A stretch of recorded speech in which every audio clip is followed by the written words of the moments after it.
Hey, Mom. I wanted to express gratitude for the wedding gifts. I really appreciate all the appliances you got me. It's great that I can always count on you for the big things. Oh, absolutely, sweetheart. Congratulations on your upcoming wedding. I only wish I could do more for you. But honestly, it's been my pleasure. There's no need for you to thank me separately like this. After all, I am your mother. Well, thank you. But, you're not technically my biological mom. Wait, what? What do you mean, dear? Oh, come on. No need to play coy.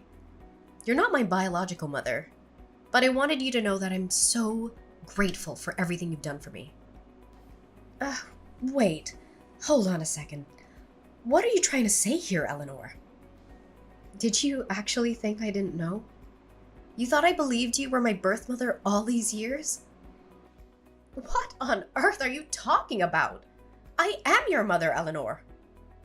Seriously, no need to play innocent. Just because you've raised me for 28 years doesn't mean you're biologically related to me. It's not like feeding me, dressing me, teaching me things over the past 3 decades made my genes suddenly yours. It's not like all the care and love you've given me somehow changed me to be your own daughter. Hold up, Eleanor. What's going on? Why are you saying this? Don't try to act clueless. Stop saying what? It makes you sound stupid. Raising me and pretending to be my biological mother all this time? It's not fair to my real mother, you know. Can you even imagine how she must have felt after losing her baby to someone else? Eleanor, I am genuinely confused. Where is all of this coming from? What have you heard? I can't believe you're spewing out these awful, hurtful things at me. Are you even thinking about what you're saying? Hurtful? Seriously? What about you essentially taking someone else's baby? You don't get to accuse me of being hurtful. Eleanor Barnes! Oh, so you're the hurtful one now. What about you stealing a newborn from a real mother? If it weren't for you, my real mom could have married Daddy, and the three of us could have been a real, true family. If it weren't for you, I would never have had to grow up with a fake mom. My poor birth mother had to go on living her life with her heart broken into a million pieces, and I ended up living this humiliating pretend life, all because of you. Eleanor, you're completely misinformed. I didn't steal you as a baby. You're suggesting something illegal and horrible. Your birth mother actually handed you over to me, willingly.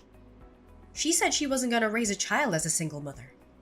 She made a deal that she would disappear from your life as long as I raised you. Then, your poor birth mother even demanded money in exchange for you, like I asked to take you away from her. I offered, of course, but who does that? It was like she was selling you to me. Giving her some money was the least you could do after that. She gave you her baby, for God's sake. Have you been sore about the donation all these years? Have you been keeping a score or something? That's really trashy. And you wouldn't even have taken me so eagerly if you weren't barren yourself, would you?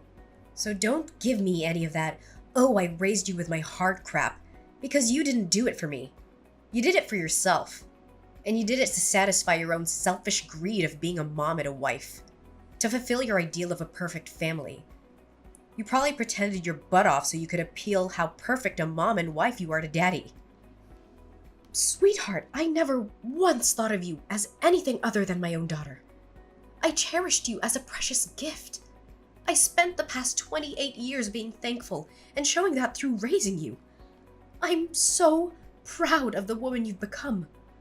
I understand that the wedding planning can be stressful, but let's not let it get between us. Huh.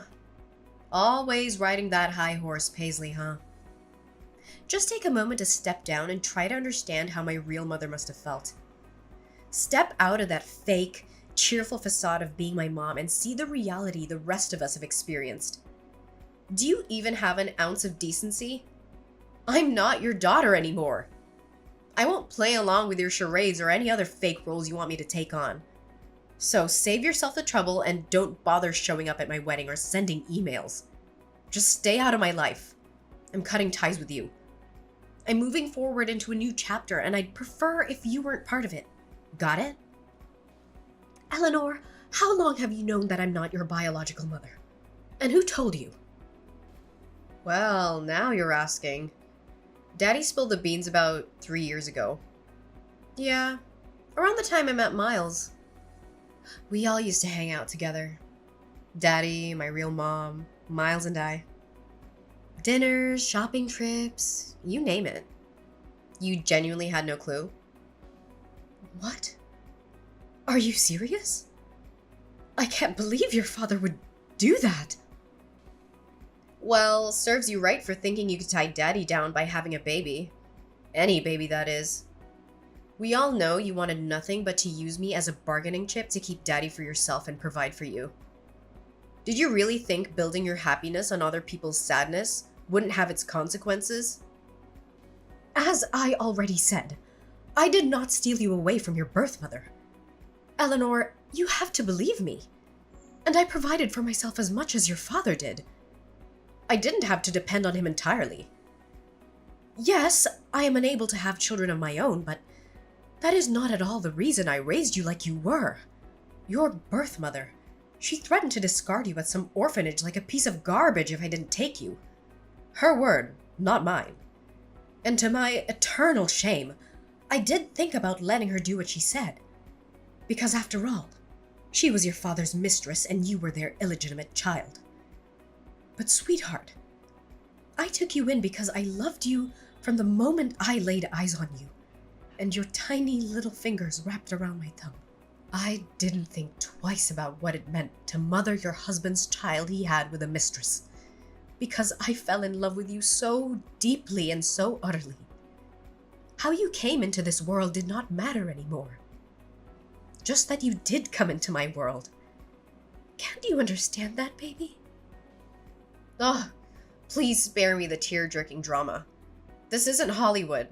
Save your sappy stories and just leave me alone. I've already confirmed my birth mother's attendance at my wedding. As my real mom, of course.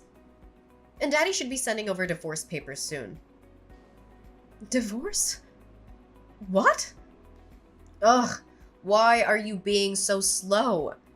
Daddy told me he has never forgotten about my birth mother, his true love. He couldn't leave you because you were so adamant about giving me a proper childhood with loving parents and all that crap. But now that I'm a grown adult who can take care of herself, he's finally opening his eyes to the possibilities, I guess. To go after his own happiness. See, if it weren't for you, the three of us could have lived happily as a real family. You tore us apart. You shattered our future together. And you've had your share of fun. It's time to set things right, Paisley. So leave us be. And if it turns out it's your turn to spend the rest of your life in sadness and regret, then deal with it. My mom surely did for long enough. All right, if this is what you truly want, I'll leave you to be with your real parents. Mind you, I'll have to cancel the $30,000 charge on my credit card for the things I ordered off your registry. And I'll have you and your daddy's belongings packed up into suitcases or something and leave them by the door. Come get them and go on off to wherever it is that you want to go off to. Whoa, wait, what? Cancel this stuff for my registry? Why would you do that? Those are for my wedding. Why would you cancel gifts from a registry, Mom? Mom? I thought you didn't want me to be your mom, let alone think of me as one. If I could, I would get a refund on everything I spent in the past 28 years raising you. But since I can't do that, I'm only canceling the gifts that I mistakenly purchased for a wedding I'm apparently not even invited to anymore. Oh, your honeymoon was reserved with my credit card too, wasn't it? And your wedding venue. What about the catering service? Flowers? Photographer? I believe there was a videographer too in there somewhere. I wonder what the last-minute cancellation fees for those places will amount to. Surely not a drop in the bucket compared to what I've gladly spent on you your whole life. Oh my god, that's so petty. You can't take back gifts. Who does that? You got me those things because you wanted to, didn't you? There are no take-backs. How do you call yourself a mother? It's your only daughter's wedding. Oh, I thought I couldn't call myself a mother. Isn't that what you were telling me?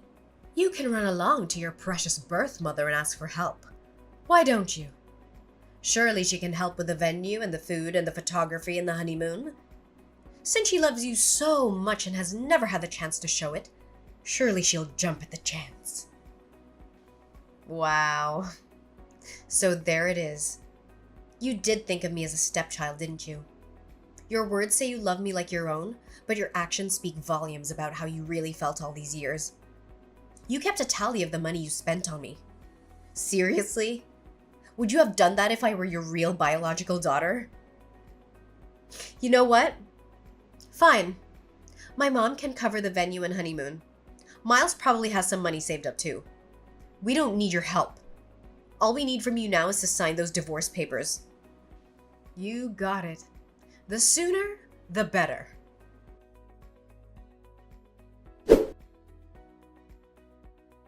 And in a way, I'm uncertain if I ever truly forgave her. But in that moment, all that mattered was before me. I gazed upon what could have been perceived as a lump of flesh, and then she opened her eyes, meeting mine. I gently touched her hand, and she curled her tiny, delicate fingers around my thumb. She was mine. In that moment, I believed in the intricate mysteries of God's design. This perfect child had been delivered to me as if by divine intervention. She was a gift, and in turn, I was designed to be her mother. The saying, blood is thicker than water, held some truth. But what truly resonated was that love could defy all odds. Eleanor brought a joy I had never dared to dream of before.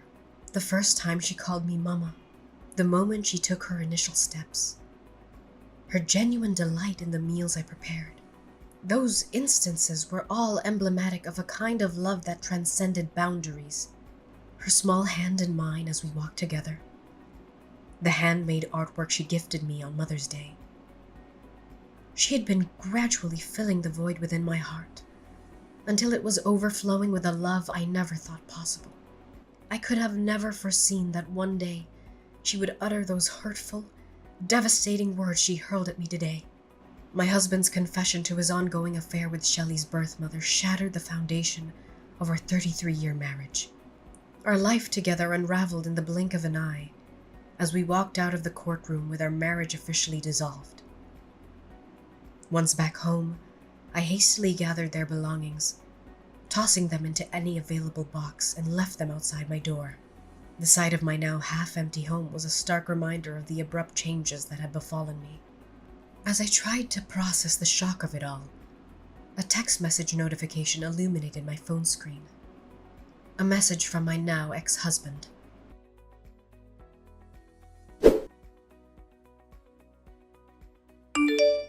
Hey, where are you? My keys aren't working, and neither is my garage opener. Did you already replace them? That was quick, Paisley. Good on you. I brought a KFC bucket and some beers, your favorite. I thought you and I were overdue for a chicken and beer date night. Open up, Paisley. Jacob? What are you doing here? Shouldn't you be with your daughter and true love by now? You know, the woman who makes your heart ache by just thinking about her. The woman whom you had a child with. The woman with whom a few days ago you gave everything else up to be with again. Did you forget? What are you doing here with chicken and beer at this ungodly hour anyway? I'm done with her. I left her. We're over. I finally realized there is no woman like you. Paisley, you're the kindest, the most patient person I know. I was immature and naive to let you go. I hurt you, I know. I'm so sorry. And I never showed you how much I appreciate you. For all you've done for this family, you've forgiven me once before. Can't you do it again? I'll change. I promise. I'm a victim here too, by the way. That witch was so full of it. She didn't want me. She never wanted me. She was just using me this whole time so she could tag along when I take Eleanor out to eat or go shopping so that she herself could get what she wanted. I may have bought her a handbag or two, but that's it, I swear. She's even got a young boyfriend she's seeing. She doesn't want to marry me and settle down. She said so herself. She's the absolute worst. I love you, baby. Come on. She may be the worst, but she's Shelley's biological mother, isn't she? Surely she wants her baby back in her life and wants to build some kind of belated relationship with her. I heard she was attending the wedding, and everything as mother of the bride. The optics aren't bad right now, Jacob. The optics? Yes, but it's not that simple, Paisley. She was only going to attend the wedding so she could sift through the wedding gifts and see what she could claim for herself. You know, she demanded to be paid to come to her daughter's wedding. I had to wire her $10,000 2 weeks ago. She made me cut all ties with you, abandoning everything I owned with you, like my house and my clothes. Then she left me high and dry. Eleanor and I went to see her after the wedding with all our suitcases, and she shut the door in our faces. We didn't even get to see inside of her house, Paisley. Can you believe that? What mother does that to her own daughter? Me? I understand. But her daughter? Are you going to sit and take this for our Eleanor? She's heartbroken right now. Oh, say something, Paisley. Eleanor made it abundantly clear that I am not her mother, nor does she consider me her mother. In one single conversation, she took away all my hard work and dedication as her mother and basically erased me from her world. I realize now that trying to hold on to her was like holding onto a fistful of sand. No matter how tight or hard I try to keep all the sand in my hand, it'll find its way out between my fingers. But you were happy being her mom, weren't you? You loved her with all of your heart. You still love her. I know you do. Even if Eleanor in her youth erases 28 years of her life with you, surely you can't. I did have some great times with Eleanor, I sure did. She was my everything. But the accusations she hurled at me, they were cruel, Jacob. That side of her didn't come from my nurturing. It's her nature. It's the nature of your mistress. I can't get past that. At least not just yet, Jacob. Maybe a real biological mother could have easily forgiven her daughter for something like this. So I guess I'm no better than what Eleanor thought of me. Because in the end, I'm not her real mother. Mom, it's me, Eleanor. I'm so sorry. Mommy, can you please forgive me? I don't know what got into me. If you let us back in, I will never think or talk about my real mom ever again. I'll be the best daughter to you. The kind of daughter you deserve to have. I promise. Please, Mom. We have nowhere else to go, Mom. Daddy and I will come inside and beg us if you want to. Please let us in and you can help me with my wedding plans again. Remember how fun that was? Let's go to the mall together. Just you and me. Like old times. We can stop at the food court and get some cheese fries like we used to. I miss your meatloaf, Mom. I miss your awesome meatloaf with real breadcrumbs. Will you teach me how to make it? I want to pass it down to my kids too. It'll be an heirloom recipe. If I learned anything from this whole ordeal, it is that I wasn't as big a person as I thought I could be. I cannot find it in me to forgive you two for what you've done. I guess I am nothing but an evil stepmother, like you said. After all, our relationship ends here, Eleanor and Jacob. Thank you for the many happy memories you've allowed me the past 28 years, Eleanor. Whether they were real for you or not, I will cherish them forever, because they were real to me. I will try to keep only the happy memories of you. But now it's time for you to leave me and never come back. Don't make this any messier for us. Goodbye, Eleanor.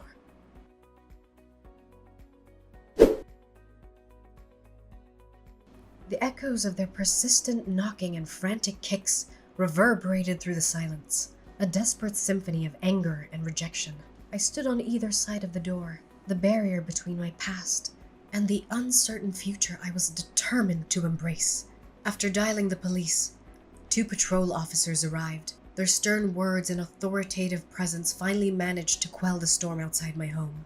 Shelley's fiancé, Miles, and his family openly voiced their disappointment at the sudden upheaval caused by the withdrawal of their wedding venue and honeymoon down payments. Their anger and disbelief seemed palpable, yet I remained resolute. They even contemplated putting their wedding preparations on hold, urging Shelley to reconsider her life's path.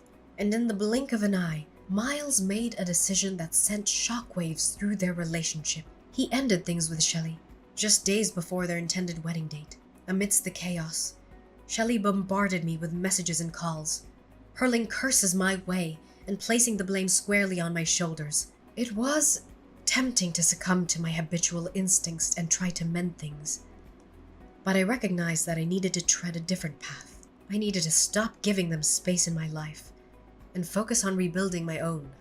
I chose to turn a deaf ear to her accusations and to free myself from the weight of their turmoil.